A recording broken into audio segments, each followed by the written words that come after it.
presenta wowmx.tv. Hola de nuevo, bienvenidos a Gabinete en la Sombra. Pareciera que hay un gran déficit de integridad en el mundo y parece ser que a veces las universidades no están cumpliendo con sus deberes de proporcionar ética, deberes deontológicos, deberes también que tienen que ver con que sean los profesionales más íntegros. ¿Y por qué no hablemos de la abogacía? Hablemos del mundo del derecho, en esta esfera que concretamente debería ser una de las principales en enarbolar los temas deontológicos, es decir, del deber ser o no del deber ser, de la ética, incluso nos hablan de la moral, ¿no? O las diferencias que esto implica en los términos.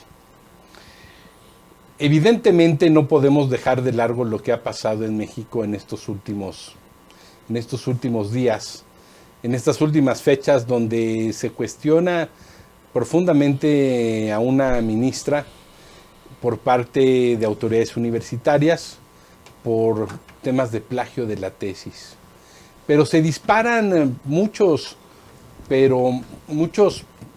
digamos, focos rojos de alerta en cuanto a qué está pasando en las universidades. Por supuesto no nos referimos solamente a la máxima casa de estudios de Iberoamérica, como diría el hoy rey de España cuando era el príncipe de Asturias, cuando le entregó ese premio a la universidad, cuando era entonces José Narro Robles el rector. Estamos hablando de que hay autoridades que están organizando y haciendo tesis, siendo directores de tesis, y que son acusados de copiar varias veces, gente que compra tesis, plagios, contradicciones, procedimientos universitarios donde en un principio se dice que no se van a hacer sumariamente, pero después se piensa ex post escuchar a la presunta responsable del plagio, escucharla a ver qué tiene que decir. Entonces, realmente hay ahí en este microcosmos mexicano un enredo. Pero a nivel global están las universidades produciendo profesionales que más allá del aspecto técnico, científico, académico, incluso donde van a ser exitosos profesionistas que van a tener altos ingresos, están produciendo profesionistas con los niveles éticos, deontológicos que se requieren. Se están egresando personas íntegras. Bueno, para hablar de estos temas hoy nos acompañan, yo creo que 3 voces más que autorizadas. Se encuentra con nosotros el doctor Raúl Arroyo, magistrado del Poder Judicial del Estado de Hidalgo. También se encuentran aquí conmigo en el estudio Sixto Moya, académico y estudioso de los temas de la educación, y un catedrático de la máxima casa de estudios, Otilio Flores. El doctor Otilio Flores además es un filósofo que ha dado muchos años clase en la máxima casa de estudios en la Facultad de Ciencias Políticas. Pero le voy a pedir al doctor Raúl Arroyo que nos introduzca el tema. Por favor, Raúl, si eres tan gentil. Gracias, Mario. Me da mucho gusto participar con 3 excelentes amigos y personas calificadas para tratar este asunto del que vamos a hablar esta tarde. Si ustedes me permiten, yo quisiera ubicar el problema en 3 planos. 2 corresponden a la universidad. Cuando hablo de la universidad, desde luego me refiero a la institución, pública o privada, siempre y cuando tenga el carácter de universidad. Es decir, que cumpla con las 3 funciones básicas: docencia, investigación y difusión. Bueno, pues en ese sentido, yo ubico un primer plano en el orden académico. Creo que en general las universidades han privilegiado el conocimiento de las materias disciplinares y se han olvidado de las que tienen que formar el carácter y el desempeño profesional de sus educandos. Esto es, si hablamos de derecho, pues evidentemente se privilegia el derecho civil, el derecho penal o cualquier derecho, y se deja de lado la filosofía del derecho, la deontología jurídica, la ética, etc. Creo que no hay desde la universidad un interés para que el alumnado incursione con seriedad, con profundidad, y entonces, bueno, pues ya estamos provocando que se generen profesionales de la disciplina que sea, pues con esta falta de valores, con esta parte que poco interesa en la escuela, en la universidad, y después poco interesa en el ejercicio profesional. El segundo plano lo advierto también en la parte administrativa de las universidades.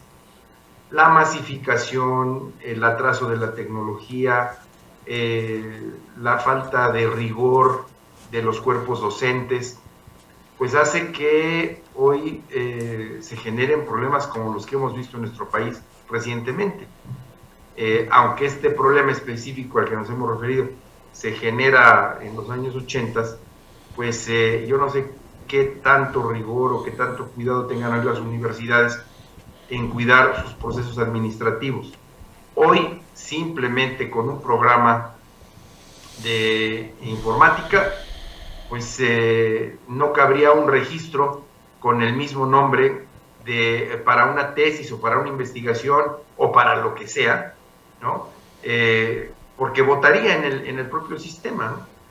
Me recuerdo ahora cuando uno va a tramitar el nombre de una sociedad anónima y tiene que ir a Relaciones Exteriores y le dicen, ese no, porque ese ya lo utilizaron. Ya no se puede usted llamar Caballería de la Esperanza, porque ya hay una Caballería de la Esperanza en no sé dónde. Entonces búsquele otro, ¿no?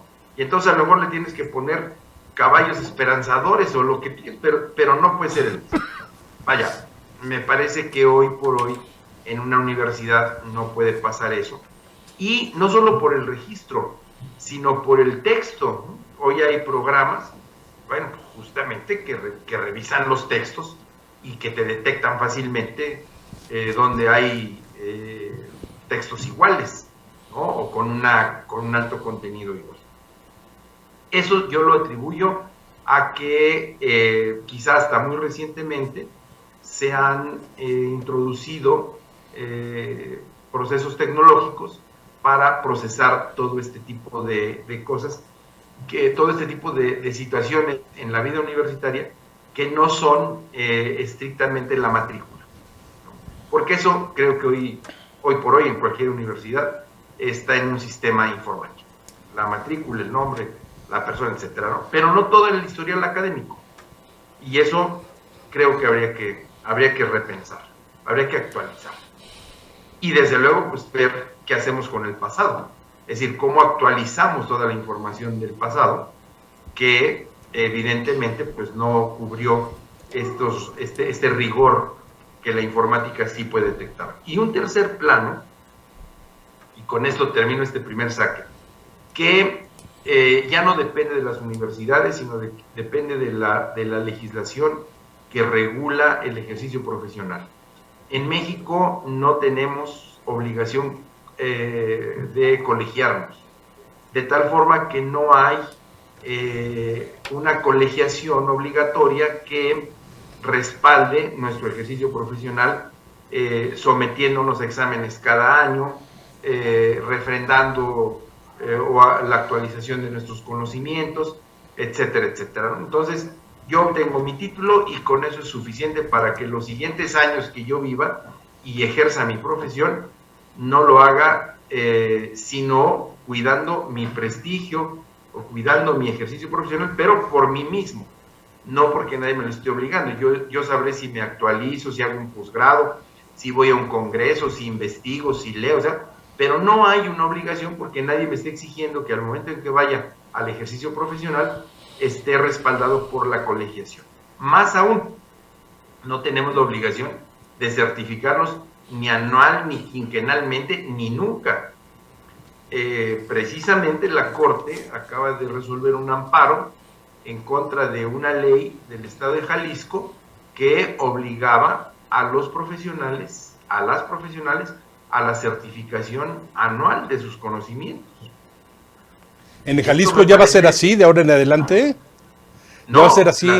La corte amparó a los quejosos y dijo que no, que era inconstitucional estar pidiendo esa certificación y que el título bastaba. ¿En qué país ocurre eso? ¿En Estados Unidos sí te certifican temporalmente? En Estados Unidos y en muchos países del mundo, primero tienes que estar colegiado porque tiene que haber un respaldo, en el caso de los abogados, de las barras. ¿Y el colegio te va evaluando con temporalidad? Y el colegio te va evaluando y te va promoviendo.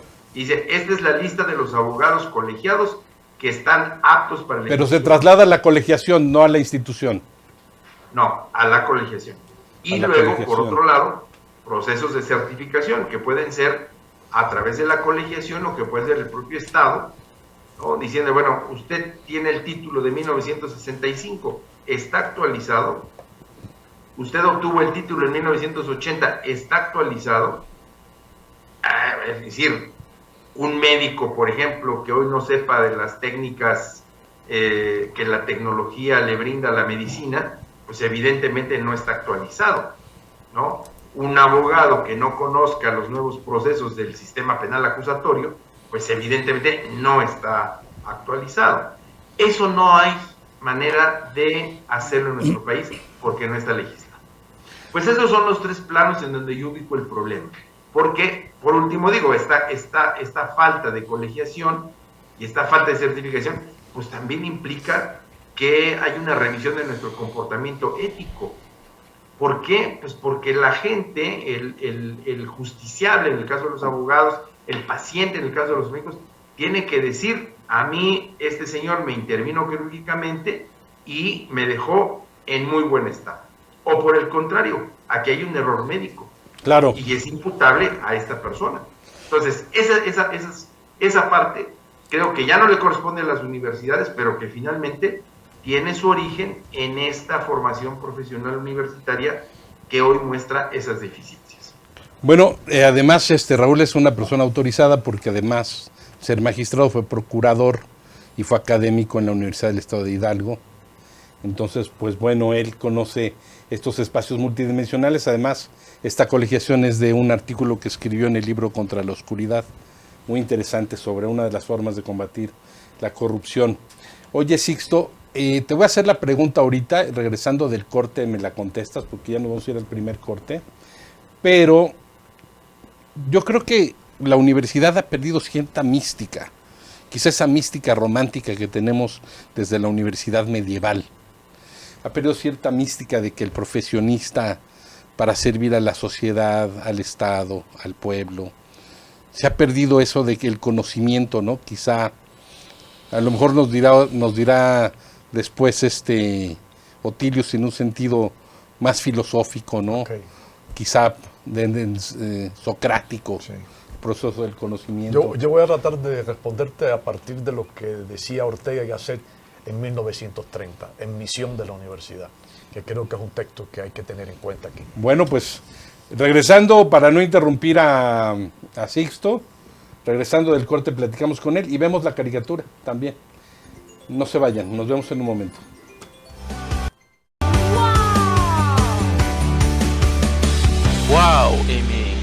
WowMX.tv. Empieza a demandarte a ti como mamá, más como realización como mujer y como persona, y eso nunca lo debemos olvidar. Entonces sí llegó un momento que sentí que ese equilibrio estaba completamente del lado de mamá y me estaba olvidando de mí y cuáles eran las cosas que a mí me daban satisfacción y felicidad. Y en esa parte estaba también mi carrera, que era muy importante para mí. También entonces, tú, entre la lástima y a lo mejor gente ruda que tenías en tu familia y la situación personal, ¿no? Yo te preguntaba, si bien ya estamos en un siglo en donde pues el divorcio es algo muy común, todavía en muchas familias y en muchas, digamos que círculos familiares, existe el tema de, ya la dejó el marido, ya es una quedada, vale menos. Entonces, en tu caso, ¿cómo lo viviste ahora? La parte hay algo que hemos estado platicando Soraya y yo, que es bien padre cuando te juntas con gente que tú dices, esa cualidad que tiene la otra persona, yo no la tengo y me gustaría desarrollarla porque siempre todos tenemos áreas de oportunidad. Pero antes de platicarles por qué estamos hablando de esfuérzate y sé valiente, o sea, ¿de qué se trata eso?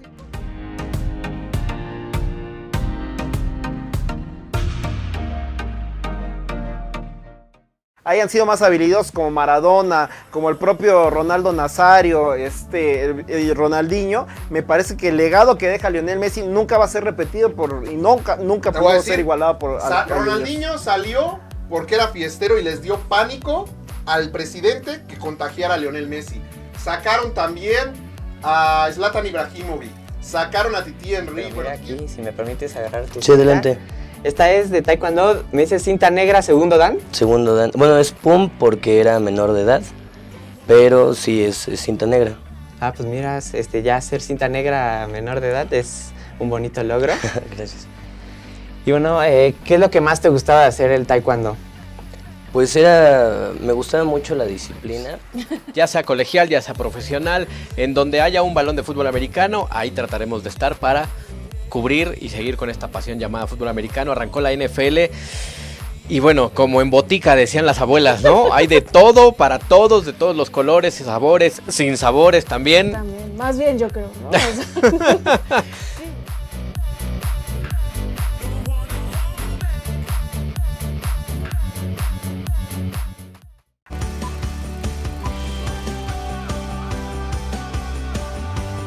Wow MX.tv. Bueno, pues nuestro caricaturista oficial Fernando Morales nos manda una caricatura, venta de tesis barata, pero se venden varias de la misma tesis, venta de tesis. Bueno, él se está refiriendo, yo creo, a un caso en específico, ¿no? Recomiendo la cara a cara, pero no tendrás problemas de plagio. Bueno, pues ahí yo creo que está muy representativo del momento. ¿Qué nos querías comentar, Sí. Primero creo que el doctor Arroyo pues, ha hecho un comentario muy preciso en cuanto a la parte, digamos, el contenido de lo que pasa en la enseñanza, lo que pasa en las universidades. Y comentábamos aquí que Ortega y Gasset tiene un texto, Misión de la Universidad, de 1930, que es precisamente cuando habla de eso, que las universidades desde ese momento estaban centradas en dar los contenidos, pero no en fijarse en qué hacían con el individuo. Entonces había una ausencia del trabajo, digamos, del personal. ¿Quién es el que está sentado en el aula? ¿Qué puede saber ese alumno y qué necesita? ¿Cuáles son las circunstancias en las que rodean a ese alumno? Y decía, y es parte de la tesis fundamental de ese texto, Misión de la Universidad, que la universidad no hace a la sociedad. La sociedad hace a la universidad. En la universidad se respira, y lo decía así de una manera muy poética, se respira el ambiente que hay en las calles, se respira lo que está pasando afuera. Entonces, ¿no es esa medio una verdad de perogrullo? La sociedad hace a la universidad es cuando dicen los partidos. Los partidos no hacen a la sociedad hace a los partidos. Claro. ¿No es medio un perogrullo eso? No, porque la gente piensa lo distinto. Es que vamos a hacer las universidades para que esto cambie. No, la universidad no cambia una sociedad. Las universidades forman a la gente y le dan instrumentos para que puedan participar en el cambio social. Pero aquí estamos diciendo que falta lo esencial y es parte de la tesis de Ortega y Gasset. Un hombre culto que sale con cultura política de la universidad maneja las ideas esenciales de su época. Y eso es básico. ¿Qué es lo esencial en esta época? Entonces ahí es donde está la parte de qué papel juega la ética y qué nosotros estamos ahora promoviendo aquí en este debate, en este encuentro. O sea, ¿qué queremos que sepa la sociedad? ¿Cuáles son las ideas esenciales? ¿Es la corrupción? ¿Es el plagio? ¿Qué es lo esencial en este momento? ¿Y qué estamos pensando? Porque aquí... Uno dice que lo esencial es la expedición del título porque este escándalo abarató los títulos. Pero eso es instrumental, eso no afecta. ¿Lo instrumental no es de fondo? No, sí, la forma es de fondo, pero también es forma. Entonces hay un problema formal aquí de cómo se maneja, porque la universidad explica que no está en el instrumental, en el protocolo, no está establecido cómo se hace, cómo se le elimina el título a una persona. Otilio Flores Corrales, a ti que te gusta mucho el texto de Ética para Amador, a mí no ¿qué opinas? No me gusta para nada y evidentemente no puedo hablar de futilidades. Hablando del comentario inteligente de nuestro colega, recuerdo ahora las palabras de Tácito que de alguna manera coinciden con las de Plutarco. Él decía, pensando en los romanos, decía, no se espanten de los emperadores que tenemos. La sociedad romana, la ciudadanía romana es peor. Yo quiero detenerme solo en cuatro asuntos. Primero, hay que revisar conceptualmente qué es hoy la universidad. ¿Qué es hoy? No solo plantearnos, como lo hacía Ortega y Gasset en este libro muy pertinente sobre cuál es la misión de la Universidad de Ortega, y a la vez también plantearnos qué implica, qué significa hoy contemporáneamente la ética. Número 2. Enfocarnos en los contextos actuales para replantearnos ante el mundo y ante la nación qué es, qué ha sido y qué debe ser la universidad.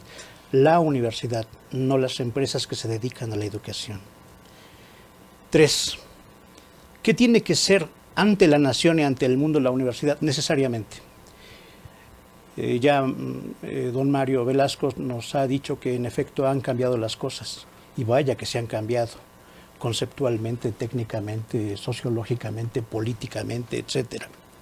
Y 4, revisar la situación interna de las universidades, sobre todo públicas.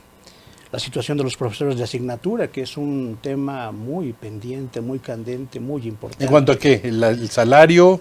¿Es difícil el escalafón? Condiciones, las cúpulas. De todas las universidades. Las cúpulas del poder. ¿Hablas de las universidades del país? Hablo de las universidades públicas, sobre todo públicas. De la universidad pública. Sí, que es finalmente un gran problema que tiene que ver con la rotación de las élites y que tiene que ver con la desigualdad francamente irracional que hay entre los que ganan muchísimo y los que no ganan prácticamente Háblame de nada. la rotación de élites. Un poco profundice ese tema, por favor. Sí. Deja que profundice Otilio en ese tema. Háblame de la rotación de las élites. Bueno, ya están allí los autores de la sociología que lo han explicado ampliamente. Yo nada más diría que es en este momento importantísimo hablar sobre las dinámicas de las democracias dentro de los sistemas educativos a todas las escalas en nuestro Tiene país. que ser una universidad democrática, que no es elitista por antonomasia, el gobierno de los que más saben. Ahí hay dos cosas. Ser una universidad pública y ser un profesor que imparte democráticamente sus clases no significa que someta a consideración su saber, no. Una educación democrática significa poder ofrecerle a la gente, a todos por igual, el mismo respeto, la misma instrucción, la misma sapiencia. Las mismas posibilidades de ascenso en el escalafón. En ese sentido podría ser, pero bueno, ese es otro gran tema, porque en efecto hay mucha gente que aunque tenga doctorados, pues simplemente no tiene ninguna capacidad y casi ninguna autoridad, ni siquiera para impartir clases. Sí. A ver, Sixto y luego Raúl Arroyo, por favor. Los profesores a la hora de estar dando su clase en una universidad privada y una universidad pública no juegan el mismo papel. ¿No juegan? No. La libertad de cátedra No, tú vas condicionado con otro perfil, tú vas a otro trabajo. Tú estás en América Latina, más del 50% de los alumnos de nivel superior están en instituciones privadas que tienen un convenio de que llegan y están pagando por recibir un título, no por saber. Y hay universidades muy prestigiosas que son grandes negocios. Y ahí está Harvard, que es un gran negocio, que tiene un promedio de 48 mil millones de dólares para investigación y para hacer equipos de trabajo y para dar becas, 5 mil millones de dólares para becas a los mejores estudiantes del mundo. Entonces es un negocio y tienen un sistema financiero dentro de la universidad. Y venden y participan en las bolsas y participan. O sea, hay instituciones de educación superior. Y Pearson, que está detrás de PISA, que es la que hace la evaluación de todo lo que está pasando en el sistema, de quién aprende y quién no aprende, es un gran negocio detrás de 5 mil millones de dólares o de euros, no sé, que están en todos los sistemas. Pero la excelencia es una realidad también, sí. No, es que eso está manejado. Puedes ver que convive el negocio, pero hay también excelencia, a ver, ¿no? Lo de la excelencia, si partes de que hay una estructura que no es inamovible y que hay programas que son de 1800, de 1900, del 2000, no sé, hay toda una estructura montada para mantener eso como una institución de acuerdo con sus propios intereses. Además, que no con los intereses de la sociedad. ¿Qué es la excelencia? ¿Excelencia para quién? Sí. ¿O para qué? Y en todo caso, las universidades de amplio prestigio, las caritas, pues ni siquiera se paga para saber alguna cosa, ni siquiera para el título, se paga sobre todo para tener relaciones. Bueno, las relaciones se hacen, políticas, muchos sociales. presidentes y gabinetes en términos de la política salieron de la Universidad Nacional Autónoma de México. También hay relaciones. No fuiste ahí a hacer relaciones, fuiste obligado. No, ahí se Era el momento. mucha gente estudió Derecho en la UNAM mucho tiempo para hacer relaciones, porque ahí salían los funcionarios. También hay que matizar. Yo esa parte no la sé. Raúl Arroyo, por favor, tu comentario al respecto de esto. Voy a insistir en lo que dije al principio y me voy a basar en lo que acabo de escuchar, que me parecen las dos intervenciones muy interesantes, pero que me dan norte para plantear lo siguiente. La universidad puede tener para el educando, para el alumno, una u otra vía. Es decir, puede servir para el ejercicio profesional o puede servir para tener un título que voy a colgar en la sala de mi casa. O ambas. O ambas. Pero lo importante entonces, y ahí es donde yo insisto, es en la colegiación. Porque la colegiación implica el ejercicio profesional. Si yo obtuve el título para colgarlo en el despacho de mi papá porque mi papá quería necesariamente un hijo ingeniero, bueno, pues eso está cubierto. Y yo me puedo dedicar a ser escritor o cantante o a no hacer nada. O actor. Pero si yo decido el ejercicio profesional, entonces tengo que incursionar en una segunda vía. Ya la universidad me dio el título, me dijo que recibí la preparación académica suficiente, que cumplí con los requisitos y obtuve el título. La siguiente parte, alguien me la tiene que respaldar, y esa es la importancia de la colegiación obligatoria. Y esa es la importancia de que yo, que me recibí en el año 2000, esté actualizado para el ejercicio profesional en el año 2005, y en el año 2010, y en el año 2020, y así sucesivamente. Porque de otra manera, pues es claro que voy a incursionar en un ejercicio profesional deficiente y en algunas profesiones, en muchas, hasta riesgoso. Si yo ejerzo la medicina, el derecho, la ingeniería, la química, etcétera, bueno, pues puedo poner en riesgo la vida no solo de mi paciente, sino de muchos pacientes. Claro. Si dirijo un hospital, en fin. Entonces, yo refuerzo mi idea de que la universidad cumple una primera parte y tiene que haber métodos y fórmulas legales para cubrir la segunda. Y también voy a hacer un brevísimo comentario antes de retirarme, es que creo que también la universidad tiene que buscar nuevas fórmulas de titulación. Si hoy revisáramos cuál ha sido el beneficio de que todos los alumnos de licenciatura hagan una tesis para obtener el título, creo que esto no se ve reflejado en el desarrollo ni del país ni de las instituciones. Son muy pocas las tesis que logran, por ejemplo, un reconocimiento, un premio que está avalando su innovación, su calidad. Lo demás me parece que no tiene ningún rigor, es el refrito del refrito y no aporta absolutamente nada. En el posgrado es diferente, porque en el posgrado nos están preparando o para enseñar o para investigar. Aquí la dejo, me dio mucho gusto estar con ustedes y perdónenme que me... Gracias, que Raúl. me tenga que retirar. Tiene que entrar al pleno del Poder Judicial en estos momentos. Te agradecemos mucho, Raúl Arroyo, que nos hayas acompañado esta parte del programa. Nos vamos a quedar aquí en este tramo platicando un poco. Yo creo que en el tema que decía Otilio de las relaciones, que se me hace siempre un argumento que siempre que se hace de la universidad pública, la crítica a las universidades privadas, que ahí se paga por hacer relaciones.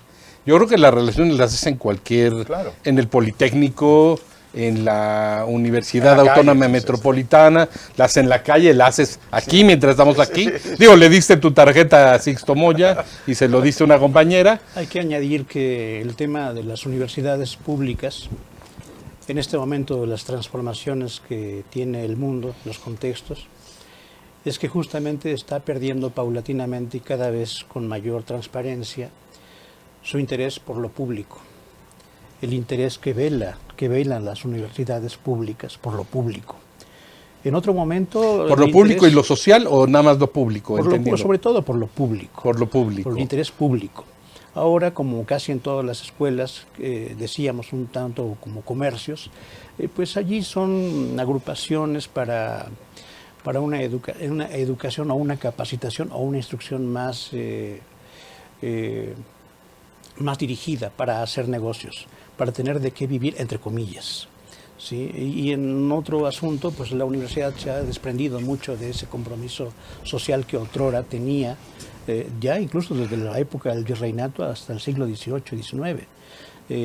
Nosotros ahora, dentro de este contexto de negocios, pues hemos paulatinamente también comenzado, como decía el magistrado, a tener esas novedosas formas de titulación a partir de pagar para el curso con el cual te van a dar el título.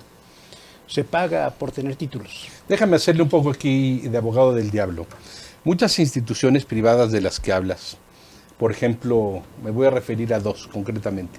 Por ejemplo, el TEC de Monterrey y el ITAM fueron hechas por las necesidades objetivas de ciertos segmentos y cuadros del empresariado por generar cuadros que administraran los negocios o tuvieran la idea de los negocios internacionales que no estaba produciendo la universidad por las características y los sesgos ideológicos que a veces se tenían en ciertas coyunturas. Pero regresando del siguiente corte, seguimos platicando de este fascinante tema con Otilio y Sixto Moya. No se vayan, volvemos en un momento. wowmx.tv. Empieza a demandarte a ti como mamá, más como realización como mujer y como persona, y eso nunca lo debemos olvidar. Entonces sí llegó un momento que sentí que ese equilibrio estaba completamente del lado de mamá, estaba olvidando de mí y cuáles eran las cosas que a mí me daban satisfacción y felicidad, y en esa parte estaba también mi carrera, que era muy importante para mí.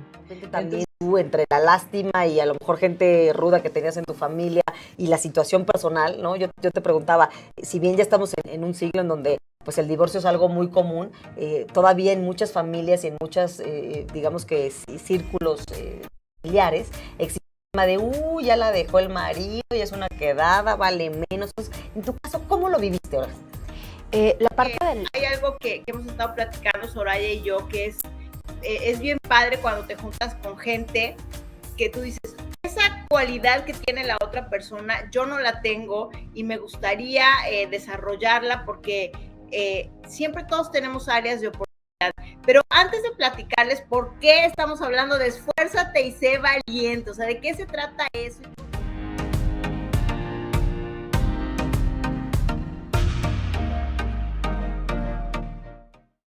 Hola, ¿qué tal? Yo soy Karime Badín. Yo soy Ludwig Tapia y esto es Suena el Fonógrafo. Pero no se olviden de seguir la transmisión en nuestro sitio oficial de wowmx.tv. En este sitio increíble y por supuesto siempre vinculando la música con tus artistas favoritos y llevándolo hasta tu hogar. Y qué mejor lugar que aquí, en Sueñorama de Plaza Central. Así Estamos aquí para todos ustedes y como estamos trabajando, vamos a mostrarles hoy un pequeño streaming. Blanca, rompiendo el silencio, es de lo más honesto que yo ahora puedo escuchar.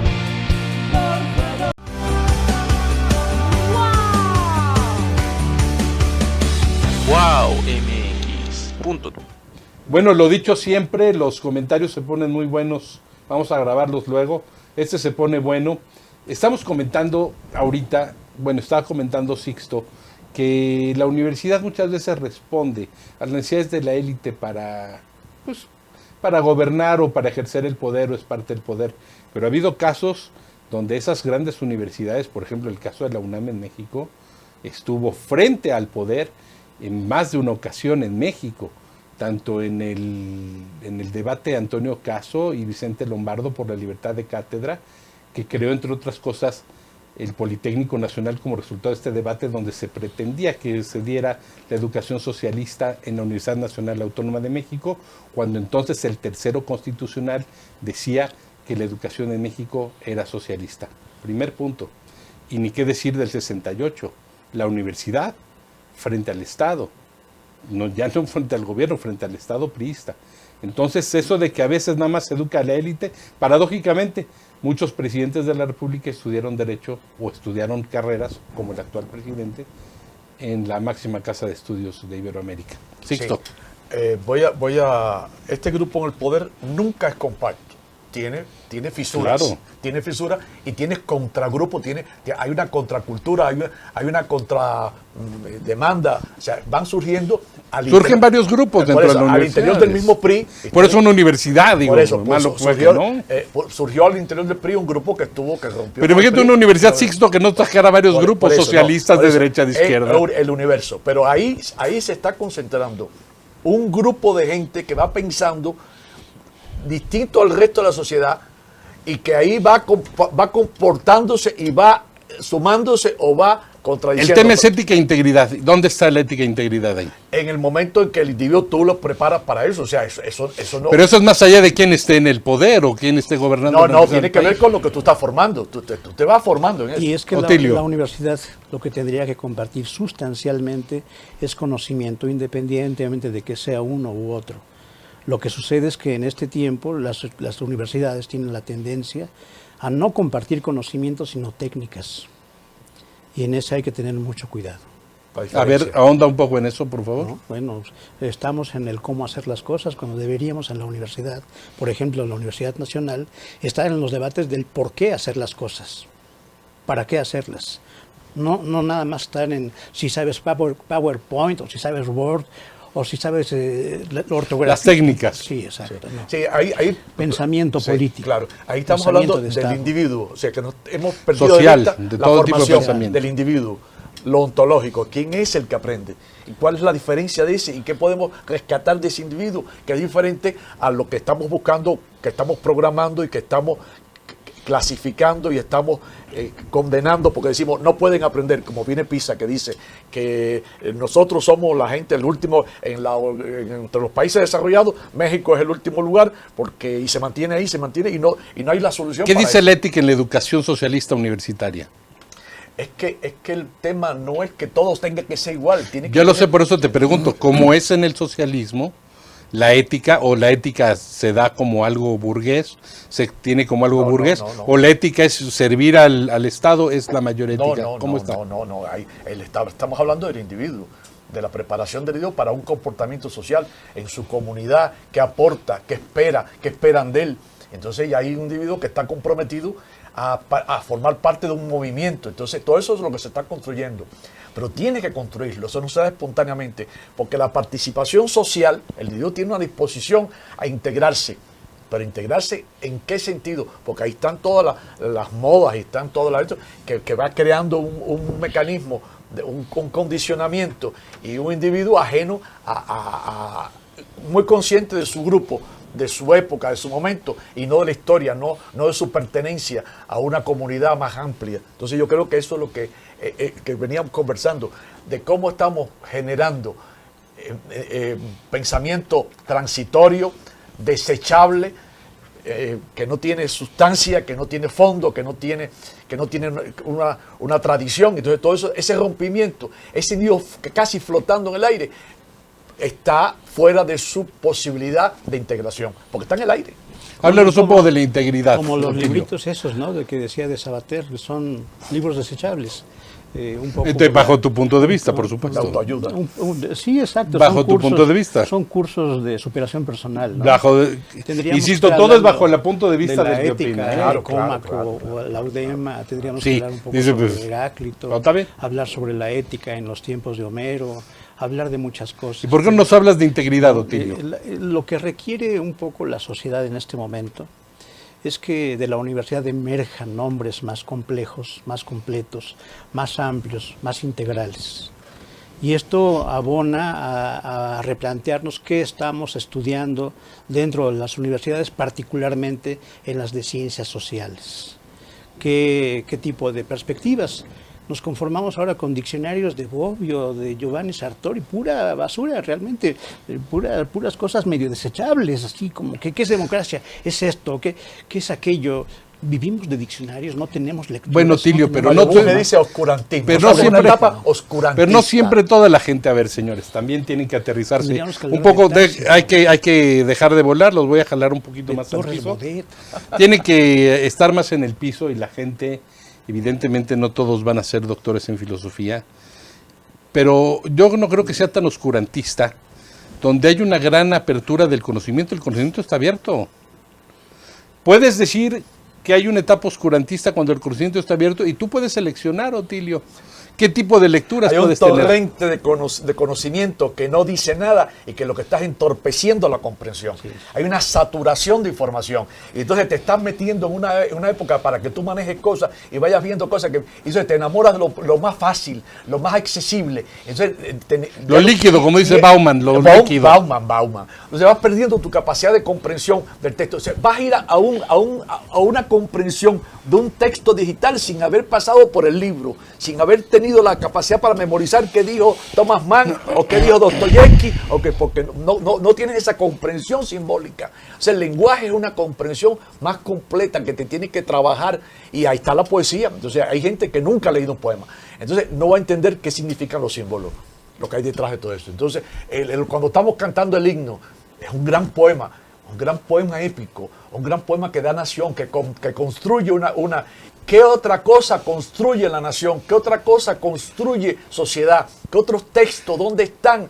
Y entonces estamos ausentes en las universidades de esa profundización. No sé por qué siento que ustedes dos están evadiendo un punto interesante.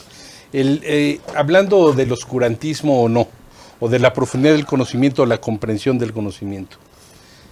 No me están diciendo, porque hay gente con grandes conocimientos y que han comprendido mucho acerca de los símbolos y que han sido personas terribles en la historia de la humanidad, sin integridad ni ética, y su calidad intelectual es inmensa. Y hay gente que no me están diciendo, porque el tema es la integridad y la ética. Dime algo de la integridad, por favor, Otilio. La palabra integridad nos convoca a plantearnos la conjunción de partes, la posible división o el acompañamiento hacia lo complejo, justamente. Ser íntegro implica ser congruente. Actuar conforme piensas. Actuar conforme a ciertos principios. Ok. Porque hay gente que también, pues bueno, no sé, como diría Heidegger, ¿qué es pensar? ¿Qué es conocer? Conocer es tener poder. Pero como dice el doctor Sixto, es importante plantearnos la integridad a raíz de la propia palabra. ¿Cuál es la primera institución sino la palabra? Y nuestra palabra está devaluada, dentro y fuera de la academia, social y políticamente hablando, porque ahora todo el mundo habla de lo que quiere y como puede. Las palabras están huecas.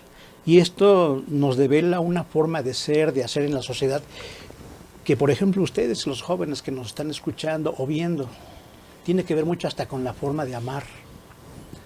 Amarnos, querernos, respetarnos, reconocernos, integrarnos como dos, como tres, como más, como muchos, como masa, como multitud, como diría Negri.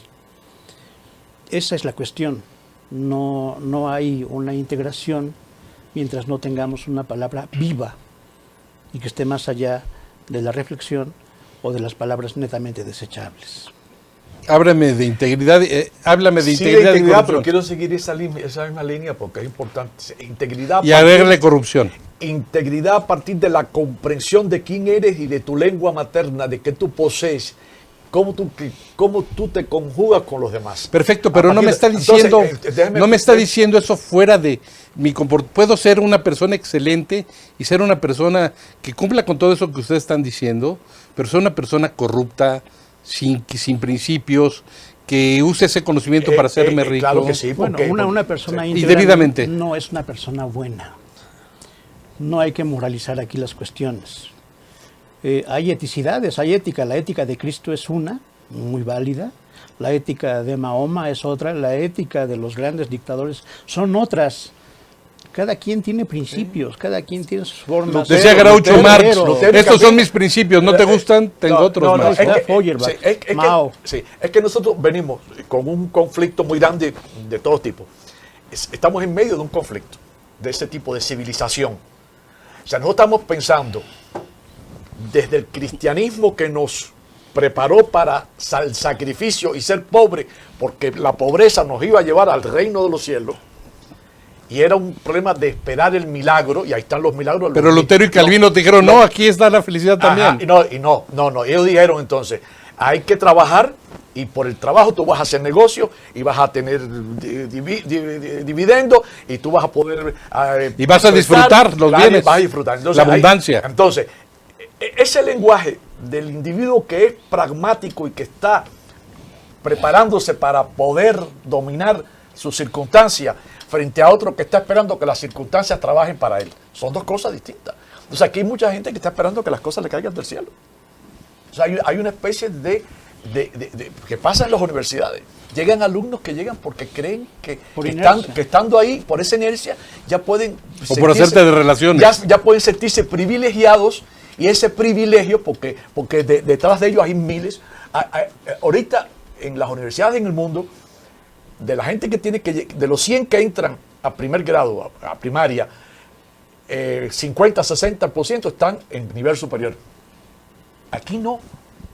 Aquí el nivel de ingreso estuvo hasta unos tiempos en un 16, un 20% de los 100 que llegaban a los... Entonces, la estadística en nivel superior, en esas universidades que estamos esperando que prepare a la sociedad, no está representada la sociedad. Es un grupo que llega prácticamente... ¿Cuántos aspiran todos los años a ingresar a la UNAM? Hay 120,000 o 130,000. Sí. ¿Y cuántos ingresan?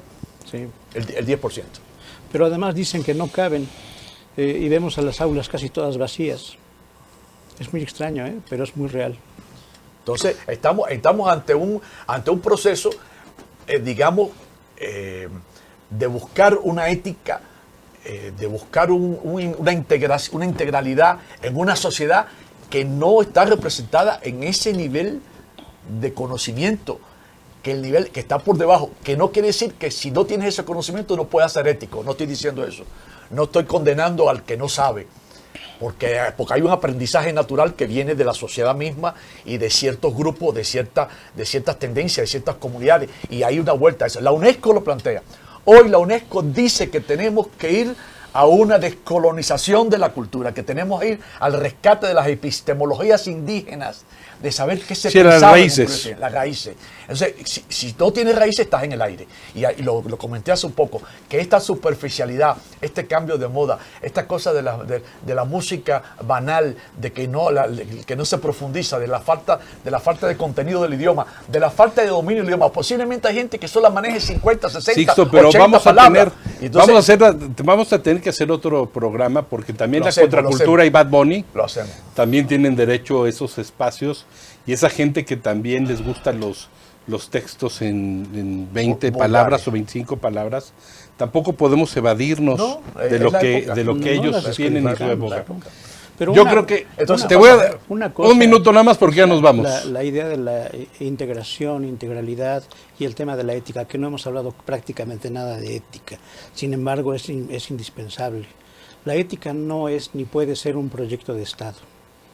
La ética tiene que ver con nuestras propias libertades, tiene que ver mucho con las fronteras de los hombres y de las sociedades, de las comunidades, del respeto, del reconocimiento. Y eso todavía está muy lejos de lo que hay en las universidades. Bueno, pues les agradezco mucho a Raúl, a Sixto y a Otilio, han sido brillantes. Nos vemos en el siguiente Gabinete en la Sombra. Buenas tardes y buena suerte. Híjole, qué rápido se fue esto. ¡Wow! MX.tv presentó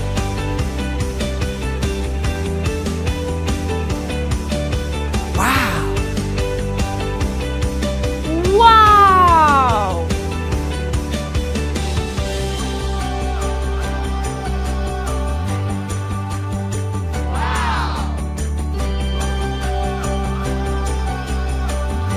¡Wow!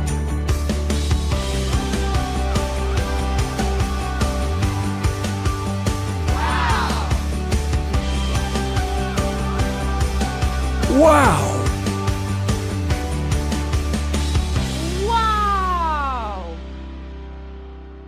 ¡Wow! MX.tv